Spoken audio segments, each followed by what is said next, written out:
Ils sont en train de nous braquer. Hein.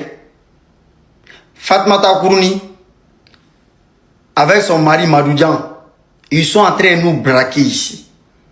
Ils sont en train d'organiser braquage.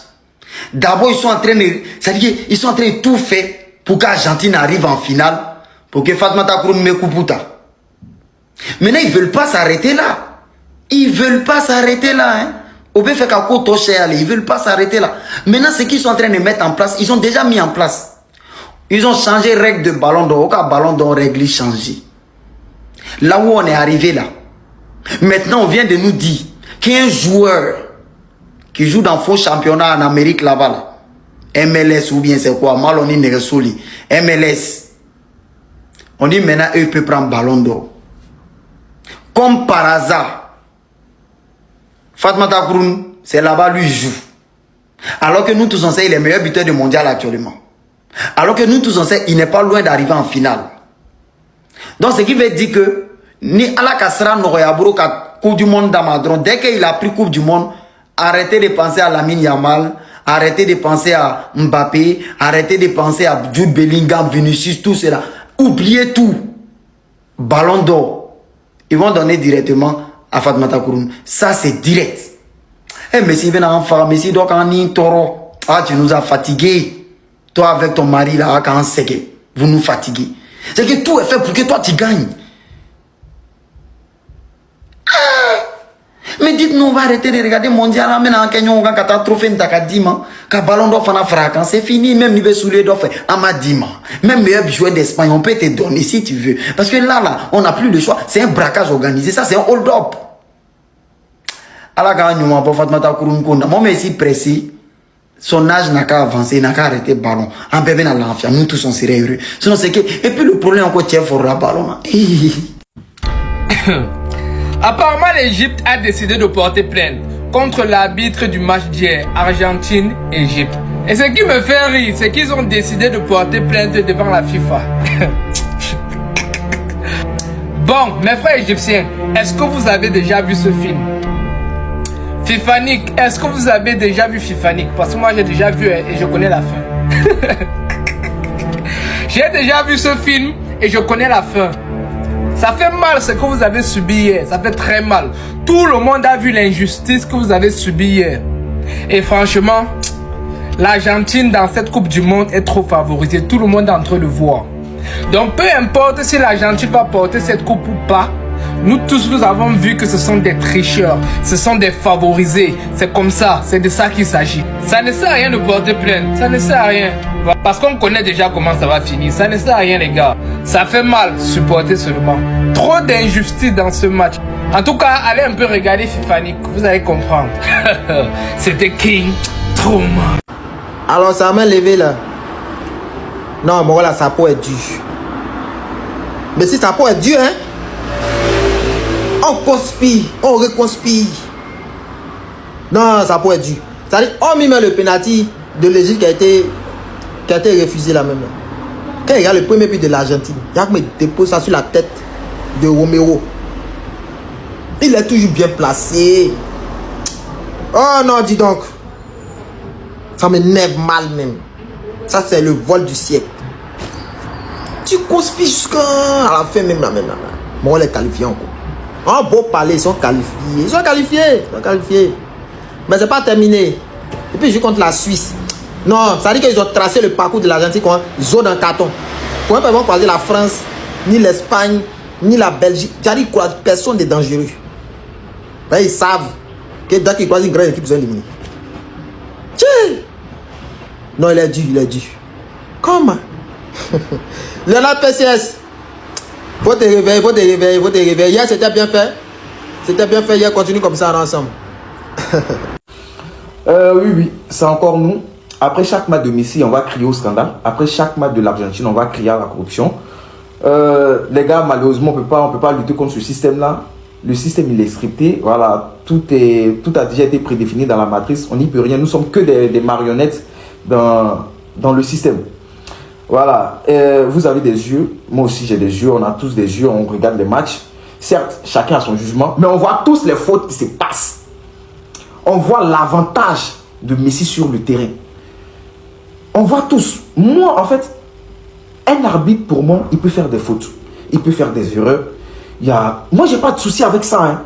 Il est un humain comme moi. Il a son jugement. Moi également, j'ai mon jugement. Mais moi, Alpha, ce qui me dérange personnellement, les autres, je ne sais pas. Mais moi, ce qui me dérange personnellement, en fait, c'est le manque cruel d'incohérence dans l'arbitrage quand Messi joue, en fait. Moi, c'est ça qui me dérange. C'est ça qui dérange. En fait l'incohérence dans l'arbitrage quand Messi joue. C'est ça qui dérange. Vous voyez? Et en fait, il y a tellement d'éléments, je dirais même beaucoup trop d'éléments qui clochent dans les matchs de Messi pour admettre que non, l'arbitre fait des erreurs. Non, non. À ce stade-là, c'est plus des erreurs. Mais en fait, ce sont des instructions qu'il a reçues. Et il ne fait que... En fait, l'arbitre ne fait qu'appliquer ces instructions-là, les gars. Je suis désolé. Quand tu vois la semaine de Messi sur le joueur algérien au premier match, mais les gars, il n'y a même pas un jaune. Les gars, vous n'allez pas me dire que ça, ce sont des erreurs. Hein, les gars, je suis désolé. Hein? Regardez le deuxième but de l'Algérie. L'arbitre, il remonte au temps des pharaons pour pouvoir siffler faute. Hein? Pour pouvoir siffler faute. Mais il y a tellement d'éléments qui clochent. Trop d'éléments même d'ailleurs. Regardez le troisième but de l'Argentine, juste avant le troisième but. Mais les gars, je suis désolé, mais il y a pénalty sur Mohamed Salah. Tous les jours, il y a pénalty sur Mohamed Salah. Hein? La faute que vous avez sifflée sur le deuxième but annulé de l'Égypte, mais la faute, elle est plus légère que la faute sur Mohamed Salah dans la surface de réparation. Hein? Quand tu vois Infantino dans les tribunes, il est dégoûté sur le deuxième but de l'Égypte. Mais les gars, je suis désolé, mais tout a déjà été prédéfini. Je suis désolé.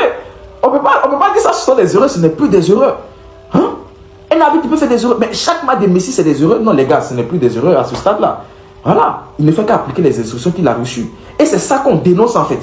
Et quand on dénonce ça, ça va venir dire ouais, est-ce que c'est la FIFA qui est sur le terrain? Non, je suis désolé, effectivement, c'est pas la FIFA qui est sur le terrain, mais c'est la FIFA qui choisit les arbitres, c'est la FIFA qui donne des instructions aux arbitres. Hein? Oui, c'est pas la FIFA qui est sur le terrain, mais la FIFA est représentée sur le terrain par les arbitres. Et quand on parle, ils vont venir raconter des inepties et tout. Les gars, je suis désolé, on peut rien. Hein? Voilà, la matrice elle est prédéfinie.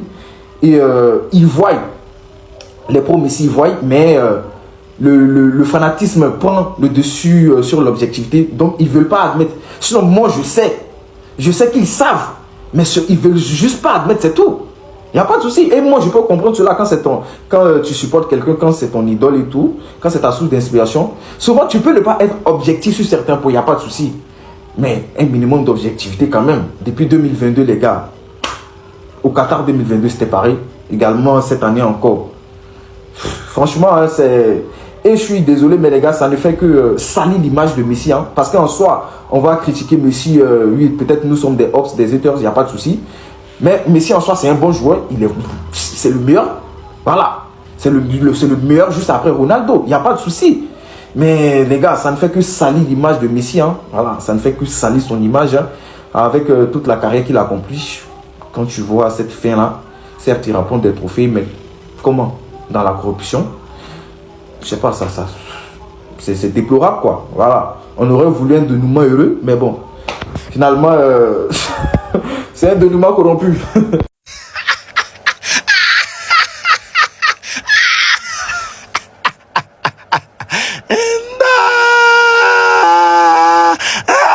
We'll always love you. Oh mio Dio. Complimenti alla FIFA